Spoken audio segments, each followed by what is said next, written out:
Je peux vous dire que je suis particulièrement content ce soir parce que la précision que monsieur Bignam vient de faire change le cours de l'histoire politique au Cameroun depuis ces 2 ou 3 dernières années.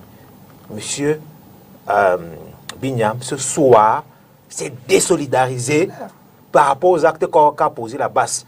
Franchement, c'est un discours qu'on devrait applaudir. Et je vous dis pourquoi c'est un tournant important.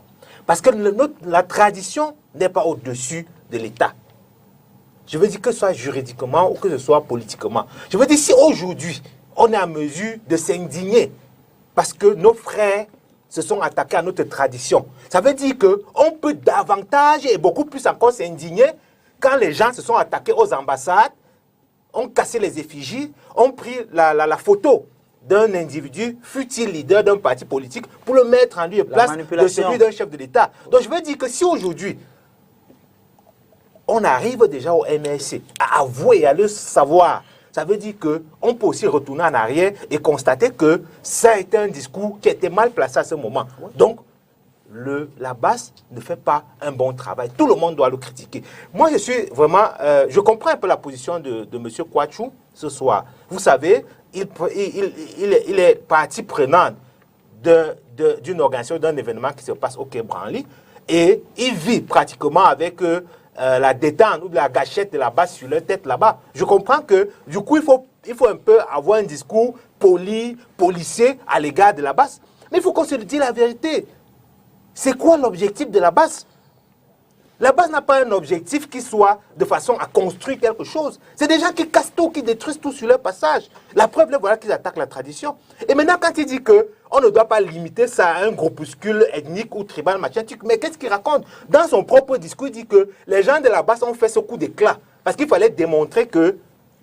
Il fallait dire aux gens que la base peut aussi attaquer les choses qui viennent de l'Ouest.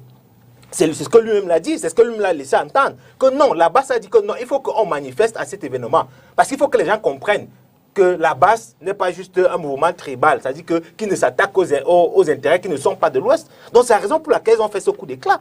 Donc il faut qu'on le reconnaisse. C'est un mouvement qui est foncièrement tribal. Je veux demander ici à tout le monde qui veut me prouver le contexte, qui me cite le nom de 5 personnes de la base qui n'ont pas une connotation de l'Ouest. On me dit que c'est une association bien. L'association, et qu'on peut sortir l'acte de création de l'association, qu'on pose l'acte de création de l'association sur la table et qu'on me dit, ok, tous ceux qui sont derrière cette histoire ne sont pas de l'Ouest. Pourquoi aujourd'hui, eux, ils ramènent ça à un problème de l'Ouest? C'est eux-mêmes qui ont ramené au problème de l'Ouest, M. Dipita. Nous tous avons suivi la prise de parole. Il nous a bien fait comprendre qu'il a fallu, c'est-à-dire qu'ils sont allés manifester comme pour dire que même les chefs traditionnels à l'Ouest sont sardinats, sauf le roi Soukoudjou. Ça veut dire qu'il y a toujours ce relan de tribalisme, cet ethnofascisme derrière. Et c'est ça que nous devons tous condamner. Donc, pour terminer, je voudrais dire que nous sommes d'accord. Les points pour lesquels nous sommes d'accord, premier point, c'est que la base, tout le monde s'indigne et condamne l'attitude de la base. Je dis tout le monde, même le MSC, on est d'accord ce soir. Et si on s'indigne et qu'on n'est pas d'accord parce que la base s'est attaquée à la tradition, c'est-à-dire qu'on ne peut pas être d'accord quand la base s'attaque à notre institution ou à notre État. Ça, c'est la première chose qu'on peut retenir. La deuxième chose qu'on peut retenir, c'est que tous les éléments portent à croire que ce mouvement est un mouvement tribal ou ethnocentriste.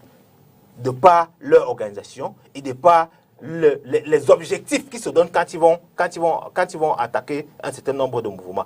Et la troisième chose que je voudrais dire ici, à l'égard de M. Kouachou, je n'ai jamais dit qu'on va attaquer des familles ou des personnes ici. J'ai dit que la famille est le lieu par excellence de la résolution de tout conflit en société. Ça veut dire quoi? Si on m'appelle, on me dit que ton fils à l'école a battu son camarade, je ne vais pas dire qu'amener mon fils en prison. Moi, en tant que famille, en tant que son parent, je dois l'appeler, lui dire que mon fils, ce n'est pas l'éducation que je veux te donner. Pourquoi derrière, quand on dit les familles, pourquoi les gens ont l'impression qu'on est en train de dire d'aller arrêter les familles? On sait que c'est un régime qui nous dirige, mais ce n'est pas aussi un totalitarisme.